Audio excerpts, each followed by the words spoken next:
Hey travelers, Mag and I here on day 202 of our trip around the United States.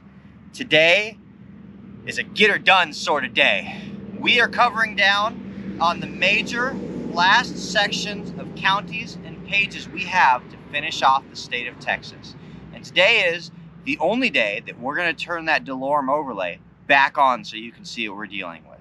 We're moving through 420 miles today along the very southwest edge of Texas. This route was designed specifically for the DeLorme pages here on the southwest edge of the state.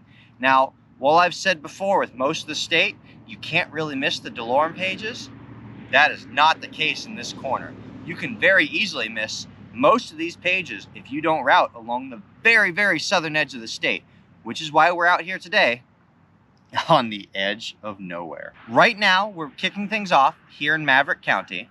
From here, as we make our way north and west, we'll be going through Del Rio and Marathon before we dip down and end our day in Big Bend. That's going to give us 5 counties and 6 pages throughout the day, leaving only 1 county and 1 page to finish things off when we're done with Big Bend National Park. So let's get out there and get her done. Come on, let's go. Today's route takes place entirely in the Chihuahuan Desert, the largest desert in North America, which is fairly young, existing for only about 8,000 years or so. As measured by species richness and variety, the Chihuahuan Desert may be the most biologically diverse desert in the world. For our part, we certainly did see a lot of different species of trees today, as most of the geocaches we found was hidden within one type of desert tree or another. As many desert species go, some of these trees were unforgiving. As hiding spots go, this is almost cruel and unusual punishment. It's right there. See this thing? These are some vicious looking thorns. This is going to be a painful retrieval. Ow! But the container is in hand. And you see it has a hanging device. This thing's supposed to be hanging. So we're going to make it a little less painful for the next finder.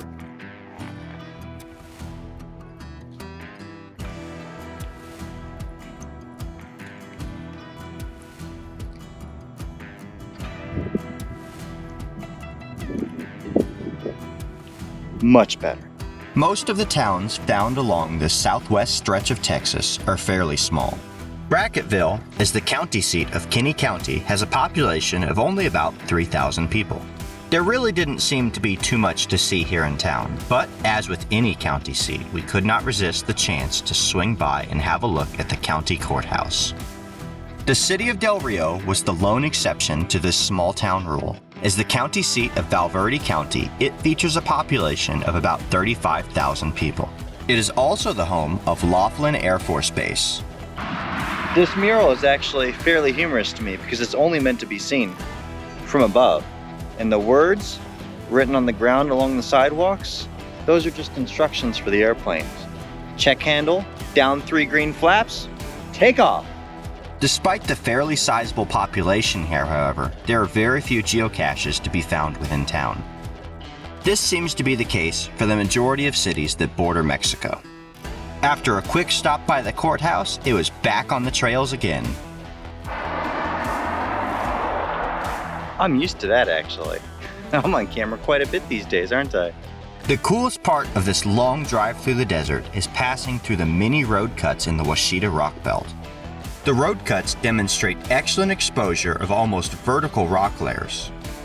An uplifting earth movement, comparable in age to the forming of the Rocky Mountain Range, gently elevated this area, exposing it to erosional forces which have shaped the topography seen here today. The most dramatic and beautiful display of the bedrock beneath the surface, though, can be found at the Pecos River Canyons in Lake Amistad National Recreation Area. A walk out along the trails here will provide you an amazing view out over the 100-million-year-old Devil's River limestone cliffs. Here, at its terminus, the Pecos River has cut down through 300 feet of solid rock before it joins the Rio Grande along the border of Mexico. Even after leaving the National Recreation Area, the Pecos River still dominates the landscape here, calling out to one, begging it to take in an amazing view. And with geocaches located on both sides of this bridge, we intended to do just that. Well, that's a little different. Clearly we're intended to climb over, as there's a picnic table right over there. So let's do just that and get a view of the river from here. And even better, seeing the geocache along the north bank had been placed all the way back in March of 2001, we simply could not resist taking another adventure to enjoy the view of the river and add our name to another logbook. I did have to hunt this one down myself though. The terrain was more adventure than my furry companion wanted to take on. You've really got to appreciate Ai-chan's personality. She was willing to entertain the idea of getting out of the car, but she took one look at this terrain and she said, no, I'm gonna sit right here, right next to the car. I can see you just fine. You go get this cache. I'll be ready when you're done, Mag. One of the most interesting places to stop in for a visit in this part of Texas is the very, very small town of Langtree, with a population of about 12 people. Here you will find the Judge Roy Bean Museum and Visitor Center. Judge Bean was known as the law west of the Pecos and was the most colorful justice of the peace, ruling America's last frontier in the last decades of the 19th century. Leading the way with his own unique brand of justice, he put an unforgettable mark on the rugged Texas land west of the Pecos River.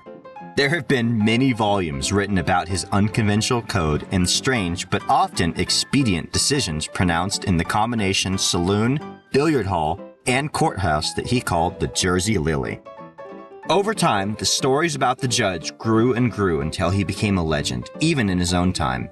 Many of these stories are pure fiction, but some of the most entertaining and unique stories are actually historical fact.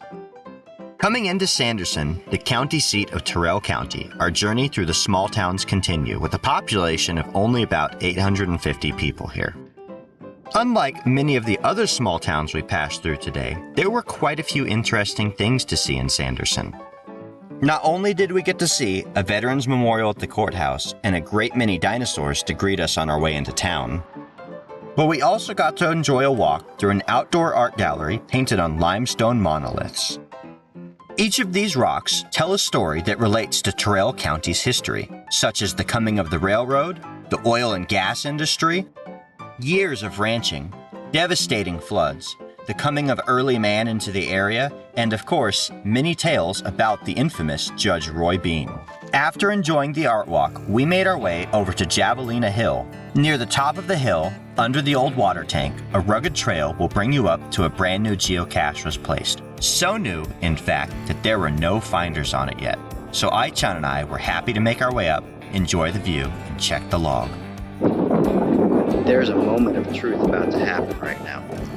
We hiked all the way up here because this was a published cache a couple weeks ago. There's no log activity on it. There was somebody in town today who first to find another cache down the street, so it's possible he found this. It hasn't logged it online yet. Let's find out. That sense of anticipation. Can you feel it in the air? Got the moment of truth coming up here. Oh, look at that. Spot number 1 has something in it, but that just says it was placed. This is a first of mine. Yeah! While it was a decently challenging hike for Ai-chan to reach the top of Javelina Hill with me, it was no sweat at all making our way back down. She easily negotiated the rocky, uneven landscape, picking her way around the cactus patches and slowly making it back down toward parking. Let's go check out the other new geocache in town. What's this, you say?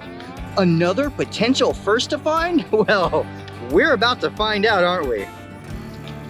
Ooh, two in a day? That's almost too much to hope for here. All right, you got that drum roll going on your end, right? Go, and the log says, oh, come on now. Oh, that was before publication. So, that's a blank log.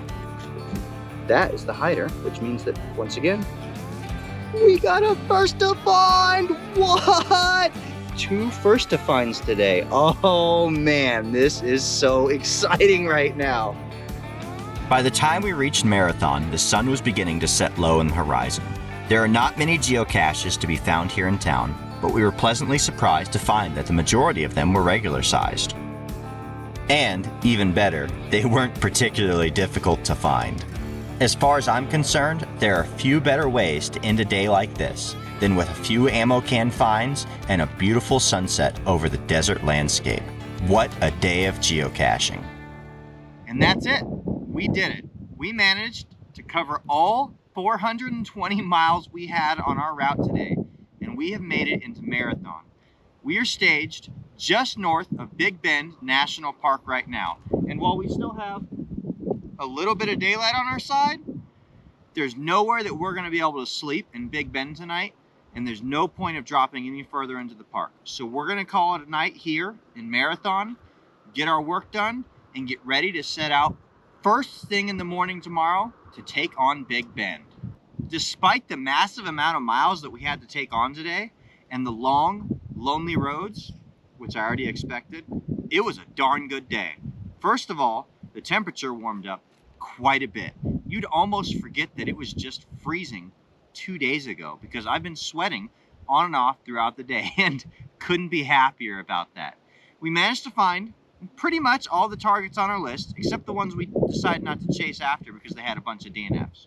For those, we let them go. And once we got into Sanderson, we saw that there were 2 listings on the map that had no log activity. And wouldn't you know it, even after sitting there for 2 weeks, we got 2 first to finds. Yeah, baby! That alone makes this a wonderful day in my eyes. Tomorrow, we'll be ready to take on Big Bend. But for now, Aichan and I are going to go get some sleep and get ready for the big adventure ahead of us. Thank you guys for joining us on this drive out through the very southwest rim of Texas. Like this video, subscribe to stay tuned for daily updates, and we'll see you out on the trails.